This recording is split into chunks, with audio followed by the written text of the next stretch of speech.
Hey everyone, Justin here from the Bill Coors Wellness Center, coming at you with your 7th snow conditioning workout of November.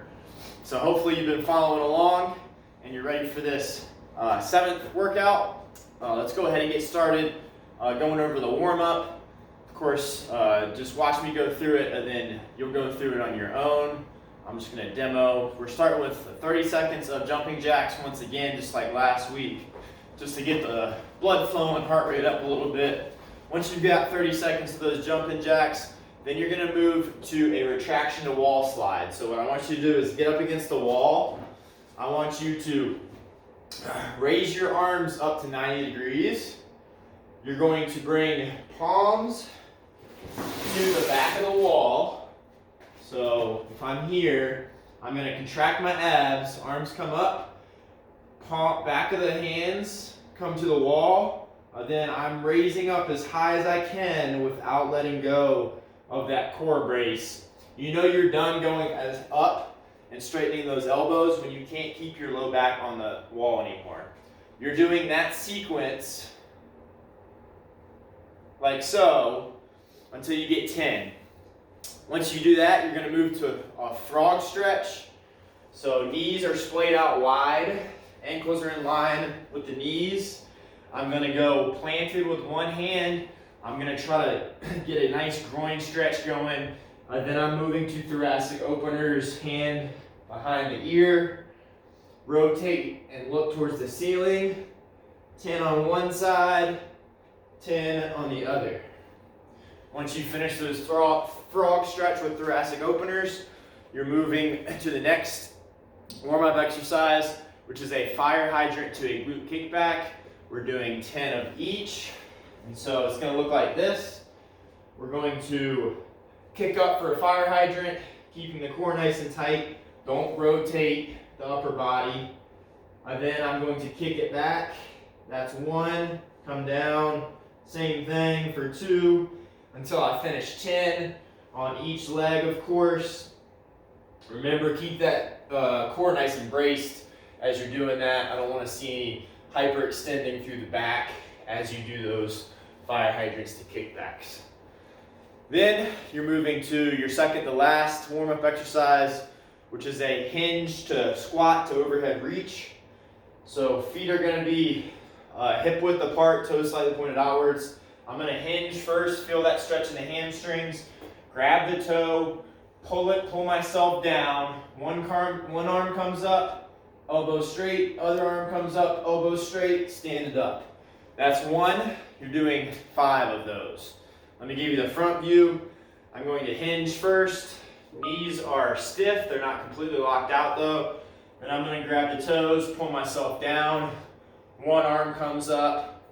Other arm comes up, trying to get the elbows as straight as we can, stand up. Take your time there. That's a nice hip opener. Warms up the shoulders as well as the back. Once you finish 5 of those, you're moving to your last exercise, which is an Ostrich Walk. We're basically going to keep our chest up. We're going to hinge. As we go heel to toe, we're going to reach down. 10 on each leg. Kind of resembling an ostrich, which is why it's named that. Don't give up your back as you reach. Don't feel like you have to get all the way to your toes. It's meant to be a dynamic hamstring warm-up exercise, not a get as far down as you can exercise. So with that said, that's your warm-up. You're just running through that once. Once you've got that done, we're moving to our plyometrics. They're going to be the same as they were for workout 5. But we're adding 1 additional move at the end. And so basically what that is we're doing 1 round of this sequence, 1A through 1E. This is going to be 20 bodyweight squats. Once you've got 20 of those, you're going forward step lunges, making sure knee stays over the toe, heel stays on the ground, alternating legs until you get 20 all together, 10 on each side. Then you're moving to the jump lunges. So nice and soft, same thing, knee follows the toe. Cushion with those hips, knees, and ankles. Then you're moving to the additional or before you move to the additional exercise, 1D is your lateral squat jumps. Pump with those arms. Try to cover distance if you can. Land simultaneously with each foot. Then we're adding the additional one, which is going to be a 45-second overhead squat hold, similar to the warm-up.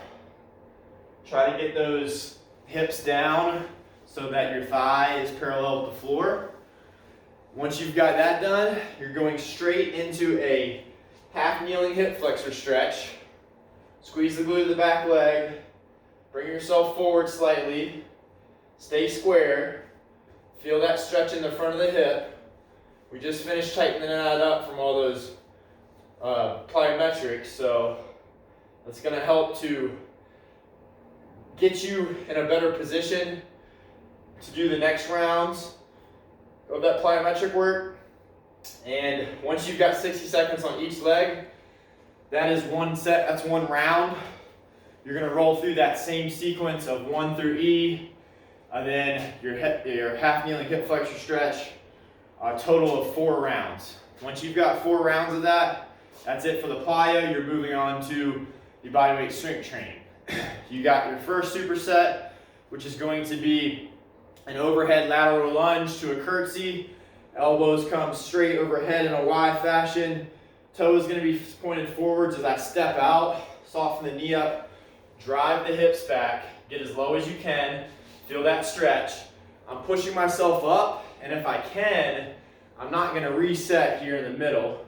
That's an option if you need it, but ideally we're going to drive powerfully and kick behind us and off laterally to the side for that curtsy lunge. 10 of each.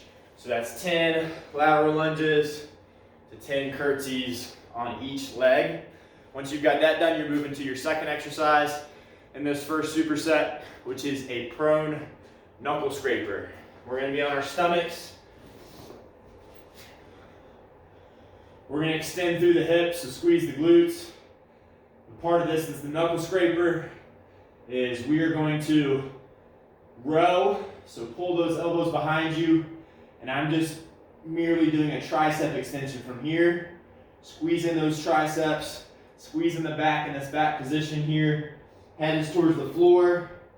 Once I've got 20 of those, I'm going to pop up into a high plank as soon as I can. Feet are going to be hip width apart, maybe a little wider if you want to make it slightly easier. And then we are doing reaches, holding for a second or two, making sure we're resisting any rotation.